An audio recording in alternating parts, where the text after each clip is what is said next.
Good morning विद्यार्थी मित्रांनो, आज आपण डिटर्मिनंट या टॉपिकवरती दुसरं लेक्चर पाहणार आहोत. या ठिकाणी सुद्धा आपण 3x3 डिटर्मिनंट सॉल्व करणार आहोत, म्हणजे 3 रो आणि 3 कॉलम. तर बघूया ह्या डिटर्मिनंटचं सोल्युशन. तुम्हाला सांगितल्याप्रमाणे डिटर्मिनंट हे डी या अक्षराने दाखवायचे. मग नेहमीप्रमाणे सोल्युशनमध्ये let D is equal to पुन्हा हा डिटर्मिनंट आहे असा लिहायचा 2 6 2 5 9 4 8 12 7 याप्रमाणे लिहिल्यानंतरनं हा डिटर्मिनंट आपल्याला व्यवस्थित सॉल्व करायचा आहे. आणि सॉल्व करत असताना सांगितल्याप्रमाणे या पहिल्या रोच्या वरती 1 -1 आणि +1 असे नंबर देऊन ठेवायचे, जेणेकरून आपल्या चुका कमीत कमी व्हाव्यात. आता 1 आणि 2 या दोघांचा जर आपण गुणाकार केला तर आपल्याला उत्तर मिळेल 2. 1 आणि 2चा गुणाकार केला तर 2 मिळेल. आता या 2च्या म्हणजे या 2 जो इलेमेंट आहे याच्या करस्पॉन्डिंग रो कॉलम बघितलं तर 9 4 2 7 हा इलेमेंट राहतोय. 9 4 12 7 नंतरनं काय आहे -1 आणि 6चा गुणाकार -6. करस्पॉन्डिंग रो कॉलम गेलं म्हणजे या 6च्या करस्पॉन्डिंग रो कॉलम गेलं तर राहिलेलं आहे 5 4 8 7 5 4 8 7. नंतर आहे +1 आणि 2 यांचा गुणाकार, तो काय आला +2. करस्पॉन्डिंग रो आणि कॉलम गेला, या 2च्या करस्पॉन्डिंग रो कॉलम गेला 5 9 8 12 5 9 8 12. परंतु आता आपल्याला डायरेक्टली याचं सोल्युशन लिहिता आलं पाहिजे 2. याचं जे काय उत्तर येणार आहे 2/2चा डिटर्मिनंट सॉल्व करत असताना त्याच्या करस्पॉन्डिंग जे काय इलेमेंट गेलेले आहेत आणि राहिलेले जे काय आहे त्याचा डिटर्मिनंट आपल्याला लिहायचा आहे.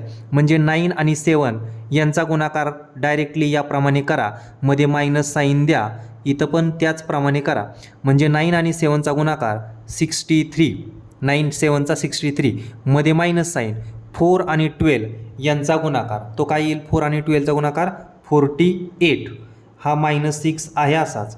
ब्रॅकेटमध्ये 5 आणि 7 यांचा गुणाकार काय येणार आहे 35 मध्ये मायनस साईन. 8 आणि 4चा गुणाकार 32 +2 आहे असाच. आणि ब्रॅकेटमध्ये 5 आणि 12चा गुणाकार 60 मध्ये मायनस साईन आणि 8 आणि 9चा गुणाकार 72. म्हणजे अशा पद्धतीने आपल्याला हे कॅल्क्युलेशन मिळालेलं आहे. म्हणजेच डी इज इक्वल टू हे जर कॅल्क्युलेशन सॉल्व करायला गेलो तर आपल्याला असं मिळेल 2 इन ब्रॅकेट. आता बघा 63मधून 48 गेलं म्हणजे 15 राहिले. मोठ्या संख्येचं चिन्ह द्यायचं, मोठ्या संख्येतून लहान संख्या घालवायची, म्हणजे आपल्याला या ठिकाणी उत्तर मिळालेलं आहे 15. बरोबर, 63मधून 48 गेलं 15 मध्ये मायनस साईन, नंतर आहे 6 आहे असाच ॲज इट इज, आणि ब्रॅकेटमध्ये आहे 35 - 32 म्हणजेच अर्थातच 3 ॲन्सर येते. परत काय आहे +2 इन ब्रॅकेट. 60मधून 72 गेलं म्हणजेच मोठ्या संख्येतून लहान संख्या घालवा. 72मधून 60 गेलं किती राहतात 12, पण मोठी संख्या कोणती 72 आणि त्याचं साईन कोणते वजा, म्हणजे या ठिकाणी -12 लिहा. म्हणजे फायनल उत्तर जे काय असणार आहे ते आपलं फायनल उत्तर काय आलेलं आहे 2 आणि 15चा गुणाकार 30, -6 आणि 3चा गुणाकार 18 आणि 2 आणि -12चा गुणाकार -24. म्हणजे जर आपण हे बघितलं तर 30मधून 18 गेलं तर किती राहणार आहेत 12 -24 म्हणजेच या ठिकाणी -12 ही डिटर्मिनंटची व्हॅल्यू येणार आहे. आणि ही जी काय व्हॅल्यू आहे ती शेवटी लिहायचं नेहमीप्रमाणे सांगितल्याप्रमाणे. Hence the value of determinant 2 6 2 5 9 4 8 12 7 is equal to -12. समजले सर्वांना? चला दुसरे एक्झाम्पल पाहूया आपण. दुसरे एक्झाम्पल आहे evaluate the value of determinant 11 -2 7 5 8 3 7 14 7. आता याचं पण सोल्युशन लिहिता असताना याची सुरुवात ही लेटने लिहिली पाहिजे. Let D is equal to हा जो काय डिटर्मिनंट आहे तो व्यवस्थित लिहायचा. 11 -2 आणि 7 5 8 आणि 3 7 14 7 असा हा डिटर्मिनंट आहे. सांगितल्याप्रमाणे या पहिल्या रोच्या वरती तुम्हाला नंबर कोणकोणते द्यायचे आहेत 1 -1 आणि +1 असे नंबर दिल्यानंतरनं तुमच्या कमीत कमी चुका होतील याच्याकडे लक्ष द्यायचं. मग आता सांगितल्याप्रमाणे हा जर सॉल्व करायचा झाला असतं कसा लिहिणार आपण 1 आणि ह्या 11चा गुणाकार केला तर आपल्याला उत्तर मिळालं 11. आता या 11च्या करस्पॉन्डिंग रो आणि कॉलम बघितलं तर राहिला काय 8 3 14 7 8 3 8 3 14 7. नंतरनं काय आहे -1 आणि -2 यांचा गुणाकार काय आला +2. त्याच्याही करस्पॉन्डिंग रो कॉलम गेलं बघा ह्याच्या करस्पॉन्डिंग -2च्या करस्पॉन्डिंग रो हा आणि हा कॉलम गेला तर राहिलं काय 5 3 7 7. ते या ठिकाणी 5 3 7 7. नंतरनं काय आहे +1 आणि 7 यांचा गुणाकार +7. त्याच्या करस्पॉन्डिंग रो आणि कॉलम गेलं तर काय राहिलं हा एक कॉलम आणि हा 11 - 2 7 गेला म्हणजे या ठिकाणी काय राहिलं 5 8 17 14. 5 8 7 आणि 14 अशा पद्धतीने हा राहिलेला आहे. मग आता याचं सोल्युशन इक्वल टू खाली बरोबर इक्वल टू ही पण स्टेप तुम्ही याच्या इक्वल टू खाली इक्वल टू लिहायला पाहिजे पेपरमध्ये. आता समजताना आपण अशा पद्धतीने लिहू. आता 11 आहे असाच आणि सांगितल्याप्रमाणे तुम्हाला कॅल्क्युलेशन करत असताना मात्र व्यवस्थित काळजी घ्यायची. 8 आणि 7 यांचा गुणाकार अगोदर 5 आणि 7 यांचा गुणाकार अगोदर 5 आणि 14 यांचा गुणाकार अगोदर नंतरनं मध्ये मायनस साईन आणि मग तिरपा गुणाकार. म्हणजे हा 11 आहे असाच ब्रॅकेटमध्ये 8 आणि 7 यांचा गुणाकार किती आला 8 7चा 56 म्हणजे 8 आणि 7चा गुणाकार 56 मध्ये मायनस साईन 3 आणि 14चा गुणाकार 42 म्हणजे 14 गुणिले 3 42 येतात +2 इन ब्रॅकेट काय आलं बघा 5 आणि 7चा गुणाकार 35 मध्ये मायनस साईन 7 आणि 3चा गुणाकार 21 +7 इन ब्रॅकेट 5 आणि 14चा गुणाकार 70 मध्ये मायनस साईन 7 आणि 8चा गुणाकार 56. म्हणजे अशा पद्धतीने आहे इक्वल टू खाली इक्वल टू 11 आहे असाच 56मधून 42 गेलं म्हणजे वरचे 56मधून 42 गेलं तर 8 आणि हे वरचे 6 8 आणि 6 14 म्हणजे 14 +2 इन ब्रॅकेट या ठिकाणी 35मधून 21 गेलं म्हणजे थोडक्यात 34मधून 20 गेलं इथं पण किती आलं 14 +7 इन ब्रॅकेट 70मधून 56 गेले 70मधून 50 गेले तर किती राहतात 20 20मधून 6 गेले तर किती आले 14. म्हणजे आता हे कॅल्क्युलेशन व्यवस्थित करायचं आहे. म्हणजे 11 आणि 14चा गुणाकार आता 11 आणि 14ला मल्टिप्लाय केलं तर त्याचं उत्तर मिळेल 154. बघा 11 आणि 14चा गुणाकार करून बघा हेच मिळते का 14 आणि 28 2चा गुणाकार केला तर किती आला 28. 14 आणि 2चा गुणाकार केला 28 आणि 7 आणि 14 यांचा गुणाकार केला किती आलं 98. आता ही व्यवस्थित बेरीज करा. ही जी काय बेरीज येते ती काय येते बघा 154 + 28 + 98 ही टोटल बेरीज आली पाहिजे 280. म्हणजे डीची व्हॅल्यू तुम्हाला मिळालेली आहे 280. मग शेवटी फायनल उत्तर लिहायचं हेन्स शेवटी लिहायचं हेन्स याची जी काय व्हॅल्यू आहे ती इक्वल टू 280. आणि या ठिकाणी या प्रश्नाचं उत्तर आपलं संपलं. समजलंय सर्वांना. तिसरं एक्झाम्पल बघा इव्हॅल्युएट 3/3चाच डिटर्मिनंट दिला आहे 2 -1 3 -1 2 4 आणि 5 1 3. आता याचं सोल्युशन नेहमीप्रमाणे आपण याची ही सुरुवात लेट डी या अक्षरांनी करणार आहे. म्हणजे लेट डिटर्मिनंटचे sign D is equal to सांगितल्याप्रमाणे या ठिकाणी पुन्हा हेच डिटर्मिनंट लिहिणार आहोत 2 -1 3 -1 2 4 आणि 5 1 3 अशा पद्धतीने हा डिटर्मिनंट आहे. मग सांगितल्याप्रमाणे तुम्हाला हा डिटर्मिनंट सॉल्व करायचा आहे. मग नेहमीप्रमाणे आपण काय करतो या ठिकाणी वरती 1 देतो इथं -1 देतो आणि या ठिकाणी +1 देतो. याच्यामुळे आपल्या चुका खूप कमीत कमी होण्याचा प्रयत्न होतो. 1 आणि 2चा गुणाकार केला 2 आला. आता या 2च्या करस्पॉन्डिंग रो आणि कॉलम गेला तर काय राहिला 2 4 1 3 तो या डिटर्मिनंटच्या व्हॅल्यूमध्ये लिहितो 2 4 1 3. आता नंतरनं काय आहे -1 आणि -1 यांचा गुणाकार काय आला फक्त 1 म्हणजेच कसला आला +1 आला. आता ह्या -1च्या करस्पॉन्डिंग रो आणि कॉलम गेला तर काय राहिलं -1 4 5 3 -1 4 5 3 असा डिटर्मिनंट राहिला आहे. नंतर काय +1 आणि 3 याचा गुणाकार काय आला +3 आलेला आहे. या 3च्या करस्पॉन्डिंग रो आणि कॉलम म्हणजे पहिला रो आणि तिसरा कॉलम गेला तर काय राहिलं -1 2 5 1 -1 2 5 1. आता हा डिटर्मिनंट पुन्हा आपल्याला सॉल्व करायचा आहे. इक्वल टू खाली इक्वल टू. आता बघा हा 2 आहे असाच. आता अगोदरच मी तुम्हाला सांगितलेलं आहे की डिटर्मिनंट सॉल्व करत असताना अगोदर याप्रमाणे हा सॉल्व करायचा आहे डिटर्मिनंट. त्यामुळं काळजी घ्यायची की आपण याचप्रमाणे करतोय का. 2 आहे असाच आणि ह्याचा डिटर्मिनंट जे काय येईल तो ब्रॅकेटमध्ये लिहायचा. 2 आणि 3 यांचा गुणाकार किती आला 6 मध्ये मायनस साईन. 4 आणि 1 याचा गुणाकार किती आला 4. आता +1 आहे असाच ब्रॅकेटमध्ये -1 आणि 3 याचा गुणाकार किती आला -3 मध्ये मायनस साईन. 4 आणि 5 याचा गुणाकार किती आला 20 +3 आहे असाच -1 आणि 1 याचा गुणाकार किती आला -1 मायनस साईनमध्ये 2 आणि 5 याचा गुणाकार किती आला 10. म्हणजेच फायनल उत्तर 2 आणि ब्रॅकेटमध्ये 6 - 4 हे 2 आलं. +1 इन ब्रॅकेटमध्ये -3 - 20 म्हणजे -23 +3 इन ब्रॅकेट -11 म्हणजेच काय आलं 4 -23 आणि -33.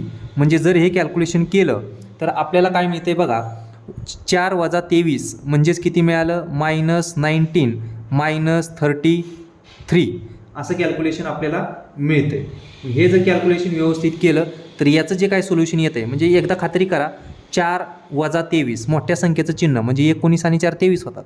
त्याचप्रमाणे यांची बेरीज करा तर 9 आणि 3 12. आता बेरीज जे काय येईल त्याला मायनस साईन द्यायचे कारण दोघांचं पण साईन काय सेम आहे. मग व्यवस्थित करा 9 आणि 3 12 हातचा आला 1 आणि 1 2 आणि हे 3 5 म्हणजे याचं उत्तर काय झालं -52. आणि शेवटी लिहायचं हेन्स पुन्हा हा डिटर्मिनंट इक्वल टू व्हॅल्यू काय लिहायची -52. मला वाटते तुम्हाला समजलं असेल. जर अशी बेरीज करता आली नाही तर मायनस साईन कॉमन काढलं आणि असं करा 33 आणि 19 याची बेरीज करा कारण ते दोघं पण काय आहे तर निगेटिव्ह आहे. त्यामुळं ते निगेटिव्ह साईन बाहेर काढलं आणि ह्या दोघांची बेरीज 9 आणि 3 12 हातचा आला 1 अधिक 3 अधिक 1 म्हणजे हा आला 52 म्हणजे 52 आणि मायनस साईन कॉमन काढलेलं म्हणून आपलं उत्तर काय आलं -52. पुढचं एक्झाम्पल पहा. इव्हॅल्युएट 3 4 5 6 2 2 9 0 1. हे एक्झाम्पल घेण्याचे कारण असं की तुमचा जास्तीत जास्त सराव व्हावा. पुन्हा एकदा या जर डिटर्मिनंटचं सोल्युशन आपल्याला फाइंड आउट करायचं असेल तर याला डी मानावं लागेल. Let D is equal to आणि डी इज इक्वल टू हा जो काही डिटर्मिनंट आहे तो लिहावा लागेल 3 4 5 6 2 2 9 0 1.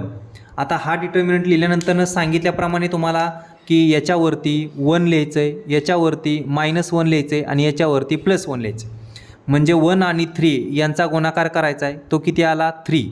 त्याच्या करस्पॉन्डिंग रो कॉलम गेला म्हणजे ह्या 3 पण गेला आणि हा 4 5 पण गेला म्हणजे कोण राहिला 2 2 0 1 2 2 0 1. हा कंप्लीट झाला. -1 आणि 4चा गुणाकार तो काय आला -4. याच्याही करस्पॉन्डिंग रो कॉलम जाईल. हा पण गेला, हा पण गेला, हा पण गेला आणि हा पण गेला म्हणजे 6 2 9 1 6 2 9 1. नंतरनं काय +1 आणि 5 करस्पॉन्डिंग रो कॉलम गेला म्हणजे +1 आणि 5चा गुणाकार किती आला अगोदर लिहायचा 5. करस्पॉन्डिंग रो आणि कॉलम गेला काय आलं 6 2 9 0 6 2 9 0. तुम्हाला सांगितल्याप्रमाणे तुम्ही व्यवस्थित खात्री करायची की बरोबर येते का आपलं. Therefore D is equal to आता 3 आहे असाच आणि याचं कॅल्क्युलेशन ब्रॅकेटमध्ये लिहायचं आहे. ब्रॅकेटमध्ये लिहायचं म्हणजे काय करायचं की सुरुवातीला आपण ज्याचं कॅल्क्युलेशन करायला सांगितले 2 आणि 1चा गुणाकार 6 आणि 1चा गुणाकार 6 आणि 0चा गुणाकार हे अगोदर करून घ्यायचं. म्हणजे 2 आणि 1चा गुणाकार काय येणार आहे 2 येणार आहे मध्ये मायनस साईन. 2 आणि 0चा गुणाकार काय येणार आहे 0 येणार आहे. नंतर काय आहे -4 आता हे ब्रॅकेटमध्ये लिहायचं 6 आणि 1चा गुणाकार 6 मध्ये मायनस साईन. 2 आणि 9चा गुणाकार किती आला 18 +5 आहे असाच. नंतर काय आहे 6 आणि 0चा गुणाकार 0 मध्ये मायनस साईन. 2 आणि 9चा गुणाकार 18 म्हणजे अशा पद्धतीने आलेला आहे. हे जर कॅल्क्युलेशन व्यवस्थित बघितलं तर तुमच्या लक्षात येईल की 3 आहे असाच 2 - 0 म्हणजे किती आहे 2 -4 इन ब्रॅकेट 6 - 18 म्हणजे -12 आणि 5 इंटू -18. आता हे बघा 6 - 18 म्हणजे मोठ्या संख्येतून, हे दोघांची साईन वेगवेगळी, मोठ्या संख्येतून लहान संख्या घालवली. 18मधून 6 गेलं 12 आणि मोठी संख्याचं चिन्ह म्हणजे मोठी संख्या 18 आहे, त्याचं चिन्ह कोणतं आहे वजा, म्हणून ते मायनस साईन दिलेले. इथं 0 - 18 म्हणजे -18 राहणार आहे, कारण 18मधून 0 गेला 18 आणि मोठी संख्या 18 आहे म्हणून त्याचं चिन्ह काय आहे मायनस आहे, म्हणून मायनस दिलं. आता हे कॅल्क्युलेशन व्यवस्थित करा. D = 3 आणि 2चा गुणाकार 6, -4 आणि -12 हे ब्रॅकेट आहे म्हणजे गुणाकार आहे, मायनस मायनस काय आला प्लस, 4 आणि 12चा गुणाकार 48 प्लस 5 आणि मायनस बघा, +5 आणि मायनसचा गुणाकार तो काय येतो मायनस, 5 आणि 18 यांचा गुणाकार 90. म्हणजे जर आपण कॅल्क्युलेशन व्यवस्थित बघितलं तर 6 + 48 म्हणजे 54 वजा 90. मग तुम्ही काय करायचं, 90मधून 54 घालवायचं आणि मोठ्या संख्येचं चिन्ह द्यायचं. 10तून 4 0तून 4 जात नाहीत, 0तून 4 जात नाहीत म्हणजे आपण काय केलं 10 केलं. 10तून 4 गेलं 6, हातचा देऊन टाकला. 9तून 6 गेलं 3 म्हणजे फायनल उत्तर किती झालं 36. परंतु याच्यामध्ये मोठी संख्या कोणती या -90 आहे, मोठ्या संख्येचं चिन्ह काय आहे मायनस, म्हणून या ठिकाणी मायनस द्यायचं. D = -36 आणि शेवटी लिहायचं हेन्स याची जी काय व्हॅल्यू आहे -36. पुढचं एक्झाम्पल आहे find the value of x if हा 2/2चा डिटर्मिनंट दिला आहे आणि त्याची व्हॅल्यू 0 दिली. म्हणजे आपल्याला गिव्हन जे काय दिलेलं आहे ते लिहायची गरज आहे. गिव्हन काय दिलेलं आहे, गिव्हन डिटर्मिनंट x -3 -1 आणि x + 2 याची जी काय व्हॅल्यू दिलेली आहे ती 0. मग हा डिटर्मिनंट आपण कसा सॉल्व्ह करतो, तर याच्यामध्ये काही फरक नाही, सांगितल्याप्रमाणे x आणि x + 2 यांचा गुणाकार, देअरफॉर x आणि x + 2 यांचा गुणाकार, मध्ये मायनस साईन, येणारा गुणाकार ब्रॅकेटमध्ये लिहा किंवा ब्रॅकेटच्या बाहेर लिहा. -3 आणि -1 यांचा गुणाकार, -3 आणि -1 यांचा गुणाकार इक्वल टू काय आलं 0. आता हे व्यवस्थित सॉल्व करा. x आणि x यांचा गुणाकार काय झाला x² किंवा xने आतमध्ये xला मल्टिप्लाय केलं x², xने या +2ला मल्टिप्लाय केलं +2x आणि मायनस साईन, -3 आणि -1चा गुणाकार किती आला +3 आणि बाहेर मायनस साईन म्हणून हे झालं -3 = 0. आता हे झालं क्वाड्रॅटिक इक्वेशन. याचे फॅक्टर पाडा. -3 गुणाकार आला पाहिजे. बघा हे क्वाड्रॅटिक इक्वेशन आहे, -3 गुणाकार आला पाहिजे, बेरीज 2 आली पाहिजे, म्हणजे आपल्याकडे नंबर आहे 3 आणि 1, परंतु 3मधून 1 जावे लागतील म्हणजे 1ला मायनस साईन. मग देअरफॉर याचा अर्थ काय झाला x² + 3x किंवा -x, x² + 3x -x आणि हा -3 = 0. म्हणजेच आता यातनं x कॉमन काढला तर आपल्याला लक्षात येईल, आपली ही स्टेप जरा थोडीशी चुकलेली, व्यवस्थित बघा की या ठिकाणी आपण काय केलं की x² + 2x हा जो नंबर आहे तो 3x आणि -x आहे, मग -x मी अगोदर लिहिला आणि +3x लिहिला आणि हा राहिलेला -3 = 0. आता या दोघांच्या मधून x कॉमन काढता येईल आणि इथं पण 3 कॉमन काढता येईल. x कॉमन जर काढला तर आपल्याला काय मिळालं x - 1 आणि या ठिकाणी 3 जर कॉमन काढला तर इथं राहिलं x - 1 = 0. म्हणजे पुन्हा या ठिकाणी x - 1 दिसतं, इथं x - 1 दिसतंय, ते कॉमन काढा x - 1 आणि या ठिकाणी राहिलं x + 3 म्हणजे =0 आलेला आहे. x - 1 = 0 म्हणजे देअरफॉर x - 1 = 0 ऑर किंवा अँड लिहा, काही फरक पडत नाही, x + 3 = 0. म्हणजे याचा अर्थ काय झाला, ची व्हॅल्यू -1 राईट साईडला गेला +1 आणि या ठिकाणी ची व्हॅल्यू +3 राईट साईडला गेला -3. म्हणजे 2 व्हॅल्यू मिळाल्या एकच्या, ॲट अ टाईम लिहू शकता 1 आणि दुसरी आहे -3. मग आपल्याला एवढं सोल्युशन सांगायचं होतं, x = 1 आणि -3 ह्या 2 व्हॅल्यू आपल्याला मिळालेल्या आहेत. आता याच्यासारखं आपण अजून 3/3चं डिटर्मिनंटचं एक्झाम्पल बघूया, ज्यामध्ये एकची व्हॅल्यू फाइंड आउट करायला विचारली जाऊ शकते. पुढचं एक्झाम्पल बघा. या ठिकाणी सुद्धा एकची व्हॅल्यू काढायची. नेहमीप्रमाणे आता याची जो काय डिटर्मिनंट येणार आहे तो 0 = करायचा आहे. सांगितल्याप्रमाणे आता गिव्हन जे काय दिलेलं आहे ते पुन्हा एकदा लिहायचं आहे. गिव्हन काय दिलेलं आहे, हा डिटर्मिनंट 2 1 x + 1 -1 3 आणि -4 0 -5 आणि 3 = काय आहे 0 आहे. हा व्यवस्थित सॉल्व करायचा. सांगितल्याप्रमाणे आपण काय करणार, याला 1ने मल्टिप्लाय करणार कारण 3/3चा आहे, याला -1ने आणि याला +1ने. आता 1 आणि 2चा गुणाकार केला तर तो काय आला 2. आता ब्रॅकेटमध्ये किंवा करस्पॉन्डिंग रो कॉलम गेल्यानंतरनं काय राहील, 2च्या करस्पॉन्डिंग रो कॉलम गेला तो काय राहिला 3 -4 -5 आणि 3. नंतरनं काय आहे -1 आणि 1चा गुणाकार -1. तो पण बघा 1च्या करस्पॉन्डिंग रो कॉलम गेलं म्हणजे काय राहिलं -1 -4 0 3 -1 -4 0 3. नंतरनं काय आहे +1 आणि x+1चा गुणाकार म्हणजे तो पण काय आला x+1. त्याला ब्रॅकेट करा कारण 1+1 आणि x+1चा गुणाकार x+1 आहे. त्याच्याही करस्पॉन्डिंग रो कॉलम गेलं काय राहिलं बघा -1 3 0 -5 -1 3 0 -5 इक्वल टू काय आहे 0. देअरफॉर आता हे कॅल्क्युलेशन व्यवस्थित करा. 2 आणि ब्रॅकेटमध्ये काय आलं बघा 3 आणि 3चा गुणाकार म्हणजे गुणाकार पण कसा करायचा आहे हे तुम्हाला मी सांगितलेलं आहे. पहिल्यांदा सुरुवातीला तुम्हाला या पद्धतीने गुणाकार करून घ्यायचा आहे, नंतर मध्ये मायनस साईन टाकायचं आहे, त्याप्रमाणेच करून घ्या म्हणजे चुका होणार नाहीत. 3 आणि 3चा गुणाकार 9 मध्ये मायनस साईन, -4 आणि -5चा गुणाकार किती आला निगेटिव्हचा गुणाकार पॉझिटिव्ह म्हणजे पॉझिटिव्ह फक्त 5 आणि 4चा गुणाकार काय आला 20. पहिलं साईन जे काय होतं ते जसंचे तसं राहिलं, पण चुकून जर ह्यांचा निगेटिव्ह आला असतं तर निगेटिव्ह प्लस झाला असतं, त्यामुळे इथं होत नाही.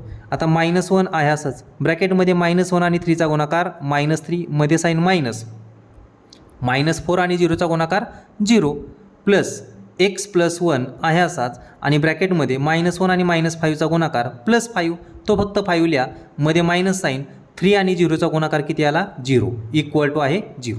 आता बघा 2 इन ब्रॅकेट 9 -20 म्हणजे -11. नंतर काय आहे -1 इन ब्रॅकेट -3. नंतर काय आहे x+1 आणि ब्रॅकेटमध्ये आहे 5 - 0 याचं उत्तर किती आलं 5 इक्वल टू 0. आता जर हे पुढं सॉल्व केलं तर आपल्याला काय मिळेल 2 आणि -11चा गुणाकार -22 -1 आणि -3चा गुणाकार +3 आणि x+1ने 5ला मल्टिप्लाय केलं तर 5x आणि +5 असं आपलं राहिलेलं आहे इक्वल टू 0. आता व्यवस्थित कॅल्क्युलेशन करा. 3 आणि 5 हे जर बघितलं तर आपल्याला कॅल्क्युलेशन जर करायचं असेल तर व्यवस्थित बघा कॅल्क्युलेशन केल्यानंतर आपल्याला पुढं कशा पद्धतीने दिसेल -22 + 3 आणि +5x + 5. आता नंबरचं अगोदर कॅल्क्युलेशन करा. -22 3 + 5 म्हणजे 8 झालं, -22 3 + 5 8 आणि हा राहिलेला +5x इक्वल टू 0 अशा पद्धतीने आलं. म्हणजेच काय आलं बघा -22 + 8 म्हणजे -22मधून 8 गेले तर मोठी संख्या किती आली -14 + 5x इक्वल टू 0 म्हणजे 5x इज इक्वल टू हा निगेटिव्ह नंबर तिकडे गेला +14 झाला म्हणजे एकची व्हॅल्यू काय झाली 14/5. आता जी आपल्याला विचारली होती ती व्हॅल्यू आपल्याला मिळाली x इज इक्वल टू 14/5. याच्या व्यतिरिक्त तुम्हाला काय अडचण असेल तर तुम्ही विचारू शकता, कमेंट करू शकता. सर्वांनी सबस्क्राईब करा. अजून एक एक्झाम्पल आपण पाहूया ज्यामध्ये एकची व्हॅल्यू विचारली आणि त्याचा डिटरमिनंट 0 दिला आहे. सांगितल्याप्रमाणे बघा सोल्युशनमध्ये गिव्हन आपल्याला जे काय दिलेलं आहे ते आपण लिहायला विसरायचं नाही. गिव्हन काय दिला आहे हा डिटरमिनंट जसाची तसा लिहायचा 2x -4 आणि 3 इक्वल टू काय दिलेला आहे 0. आता हा डिटरमिनंट 2/2चा सॉल्व करायचा आहे. मग सॉल्व करायचा म्हटल्यानंतर काय की अगोदर 2 आणि 3 यांचा गुणाकार करायचा. 2 आणि 3 यांचा गुणाकार मध्ये मायनस साईन x आणि -4चा गुणाकार काय आला x आणि -4चा गुणाकार x × -4 इक्वल टू काय आहे 0.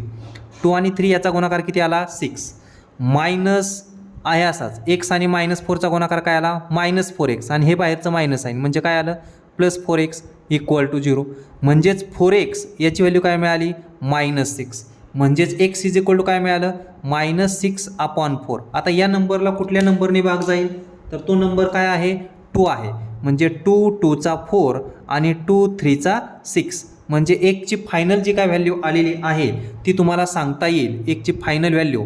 Therefore x is equal to -3/2. याला हायलाईट करा म्हणजे आपलं फायनल उत्तर झालेलं आहे. तुम्ही म्हणू शकता hence the value of x is equal to -3/2. आता अशाच पद्धतीची एक्झाम्पल्स तुम्ही सॉल्व करायचे आहेत जेणेकरून तुमचा जास्तीत जास्त सराव होईल. नेक्स्ट लेक्चरमध्ये आपण काय करूया, प्रॉपर्टीज ऑफ डिटर्मिनंट बघूया. थांबूया आपण या ठिकाणी. थँक्यू.